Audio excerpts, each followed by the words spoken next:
Gold, trusted gold buyers. మీరు తాకట్టు పెట్టిన బంగారాన్ని విడిపించి ఈ రోజు ఉన్న మార్కెట్ ధరకు కొనబడను.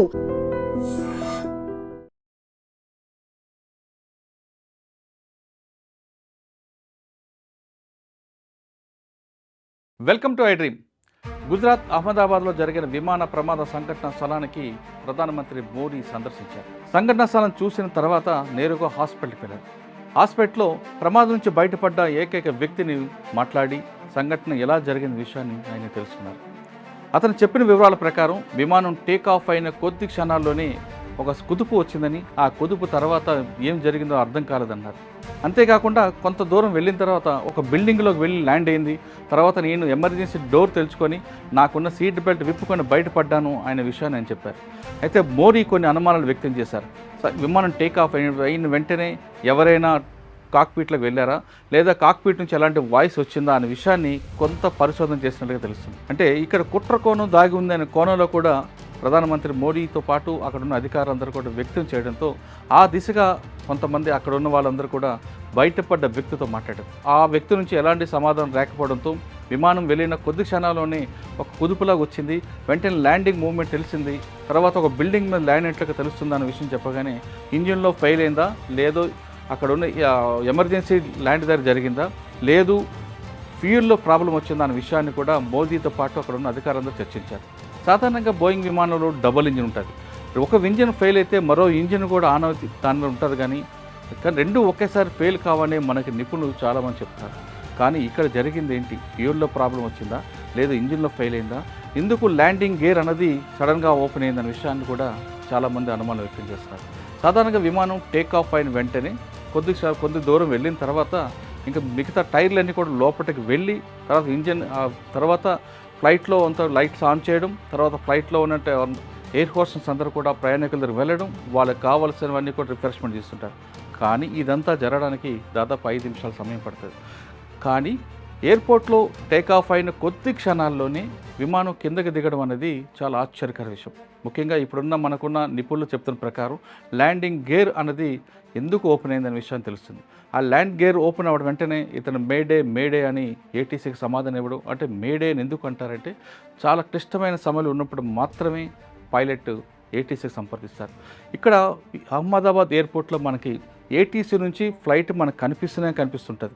కనుచూపు మేరలకు వెళ్ళే వరకు ఏటీసీ వాళ్ళు దాన్ని అబ్జర్వ్ చేస్తుంటారు. అదే సమయంలో రన్వే దాటి కొంత దూరం వచ్చిన తర్వాత పైలట్ నుంచి మేడే అనంతో వెంటనే ఏటీసీ అధికారులు కూడా అలర్ట్ అయ్యారు. కానీ జరగరాని ఘోరం జరిగిపోయింది. వందలాది మంది చనిపోయారు. ఇక్కడైతే ఫ్లైట్ అయితే హాస్పిటల్ మీద ల్యాండ్ అయింది, హాస్టల్లో భోజనం చేస్తున్న వాళ్ళు కూడా మెడికల్ కూడా చనిపోయారు. ఆ బిల్డింగ్ మొత్తం కొలాప్స్ అయిపోయింది. ఇదంతా ఒక పార్ట్ అయితే మోడీతో పాటు సీనియర్ ఆఫీసర్స్ చాలామంది వచ్చి ఇన్వెస్టిగేషన్ అనేది ప్రారంభమైంది. అసలు ఫ్లైట్ అనేది ముందు చెక్ చేసి ఏ ఫ్లైట్ అయినా సరే ఎయిర్పోర్ట్ నుంచి రన్వే మీద నుంచి బయటికి వెళ్ళగానే ఆ రన్వే ముందు ఫ్లైట్ అంతా చెక్ చేయడం అనేది ఆ ఇంజనీర్స్ యొక్క పని. ఇంజనీర్లు ఎలా చూస్తారంటే టైర్లో గాలి దగ్గర నుండి ఫ్యూయల్ వరకు ఇంజన్ అంతా కూడా చెక్ చేసే బాధ్యత ఆ సేఫ్టీ ఇంజనీర్ చూస్తారు. దాని తర్వాత పైలట్, కో పైలట్ లోపలికి వచ్చి కాక్పిట్లో కూర్చొని వాళ్ళకి ఎంత ఫ్యూయల్ కావాలనేది కూడా వాళ్ళు అబ్జర్వ్ చేసి ఆ ఫ్యూయల్ ఉందో లేదా అనేది చూసుకున్న తర్వాత ఆ డాక్యుమెంట్ మీద సైన్ చేసి ఏటీసీ నుంచి క్లియర్ వచ్చిన తర్వాతే ఫ్లైట్ మూవ్ అవుతుంది. ఈ ప్రాసెస్ అంతా కరెక్ట్గా అయిన తర్వాత ఫ్లైట్ టేక్ ఆఫ్ అయ్యి కొంత దూరం వెళ్ళిన వరకు ఏటీసీ వరకు సంబంధాలు వచ్చి, అంటే అహ్మదాబాద్ తర్వాత మరో ఎయిర్పోర్ట్ ఎక్కడి వరకు ఉందో అంతవరకు కూడా అహ్మదాబాద్ ఏటీసీ వాళ్ళు దాన్ని ఫాలోఅప్ చేస్తారు. అంటే ఇంకొక ఎయిర్పోర్ట్ అని ఒక ఎగ్జాంపుల్ అహ్మదాబాద్ తర్వాత రాజ్కోటో లేదా ఇంకొక ఏరియా గాంధీనగర్ వచ్చే వరకు, అంటే ఇంకొక ఏటీసీ కంట్రోల్కి వెళ్ళే వరకు అహ్మదాబాద్ ఏటీసీ వాళ్ళు ఫాలో చేస్తారు. ఇంత పగడబందిగా జరుగుతున్న ఈ క్రమంలో ఫ్లైట్ టేక్ ఆఫ్ అయిన కొద్ది క్షణాల్లోనే ఆ ఫ్లైట్ ల్యాండింగ్ గేర్ పడిపోవడం, ప్రమాదం జరగజేసింది.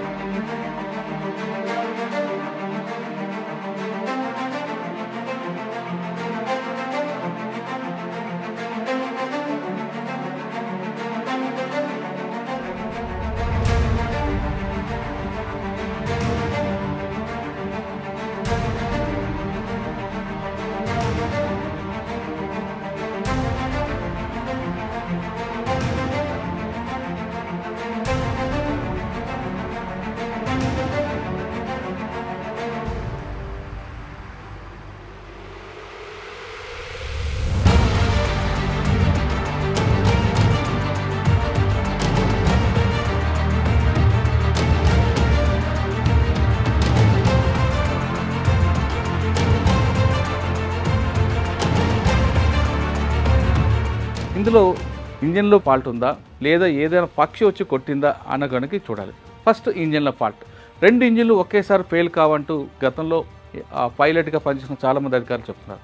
మరి నెక్స్ట్ ఏదైనా భారీగా పెద్ద పక్షి వచ్చి కొట్టిందా అని చూస్తే ఎక్కడైతే ప్రమాదం జరిగిందో ఆ విమానం యొక్క నోస్ ఆ బిల్డింగ్ నుంచి బయటకు వస్తుంది. దానికి ఎక్కడ కూడా పక్షి కొట్టినట్లుగా ఆనవాళ్ళు ఎక్కడ కనబడట్లేదు. అంటే 2 పక్షి కొట్టింది కూడా రోల్డ్ అవుట్ అయిపోయింది. 3 ఇంజిన్లో 2 ఇంజిన్లు కూడా ఎప్పుడు ఒకసారి ఫెయిల్ కావు కాబట్టి అది కూడా మనం తీసుకోవాలి. అయితే ఇక్కడ ఫ్యూయల్ లక్షల లీటర్లు ఉన్న ఫ్యూయల్ బ్లాస్ట్ అయిందంటే దాంట్లో ఏవైనా జరిగిందా, లేదా ఇంజిన్లో ఏవైనా ప్రమాదం జరిగిందా, ఇంజిన్లో ఏవైనా అనుకోకుండా సంఘటన జరిగిందా? అది ఇంజిన్లో ఒకవేళ జరగాలంటే ఇంత పెద్ద బోయింగ్ విమానానికి చెక్ చేయకుండా పంపడం అనేది ఇంపాసిబుల్. ఇదంతా ఒక ఎత్తు అయితే బోయింగ్ ఇప్పుడు 117 విమానం గత వారం రోజు నుంచి దాని ట్రాక్ తీసుకుంటే చాలాసార్లు ప్యారిస్ వెళ్ళింది, లండన్ వెళ్ళింది, ఇవన్నీ కూడా ట్రాక్ ఉంది.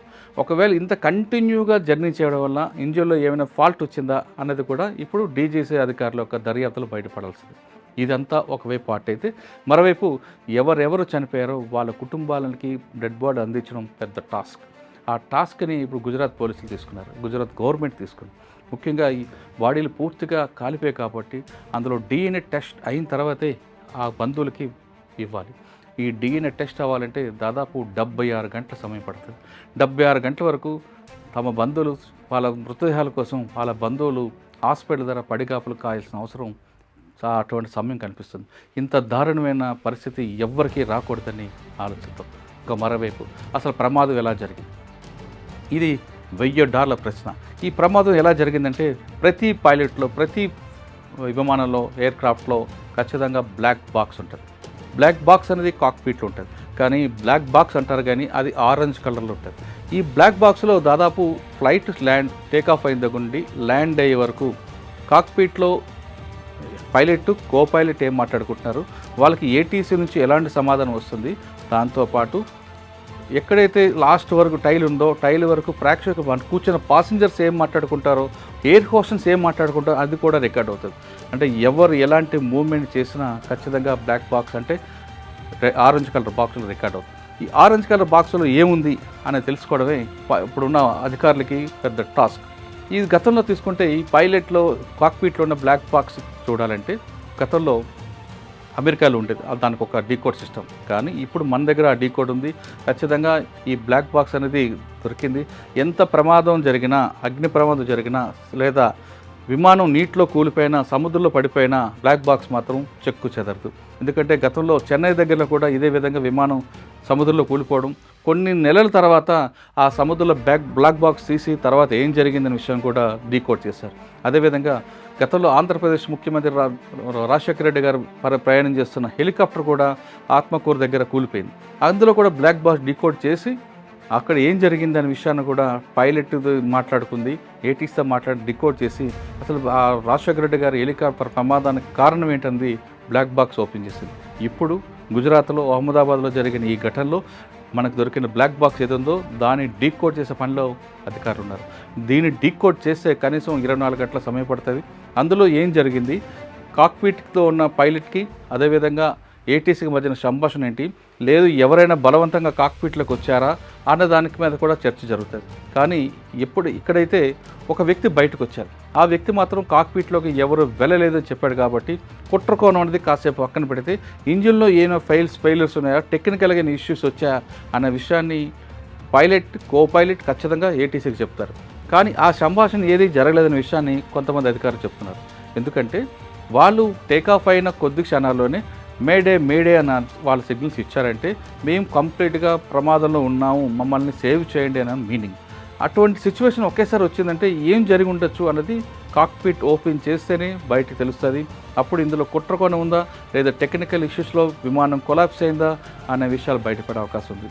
మరోవైపు బోయింగ్ విమానం అనేది ప్రమాదానికి కొంచెం ఎక్కువగా కనిపిస్తుందంటూ నిపుణులు చెప్తున్నారు. గతంలో కూడా బోయింగ్ విమానాలు చాలా ప్రమాదాలు గురయ్యి ఆ ప్రమాదాలకు కారణం ఏంటి అనే విషయాన్ని కూడా విశ్లేషించి ఇప్పుడు ఇకపై ఇలాంటి ఘోరాలు జరగకుండా ఉండాలంటే ఖచ్చితంగా గవర్నమెంట్ దీని మీద ఫోకస్ చేయాలి. అదేవిధంగా ఒక విమానం టేకాఫ్ అయ్యేటప్పుడు ఇప్పుడు ఏ విధంగా అయితే వాళ్ళ నామ్స్ ప్రకారం చెక్ చేస్తారో దీని మీద సీరియస్గా టాస్క్ పెట్టాలి, దీనికి ఒక మానిటరింగ్ ఉండాలి. అంటే మానిటరింగ్ ఉంది, ఇంకా పగడబిందంగా చేయాల్సిన అవసరం ఎంతైనా ఉంది. లేదంటే ఇలాంటి అహ్మదాబాద్లో జరిగిన ప్రమాదాలు మరెన్నో జరిగే అవకాశం ఉంది. అలా జరగకూడదని మనం కోరుకుందాం.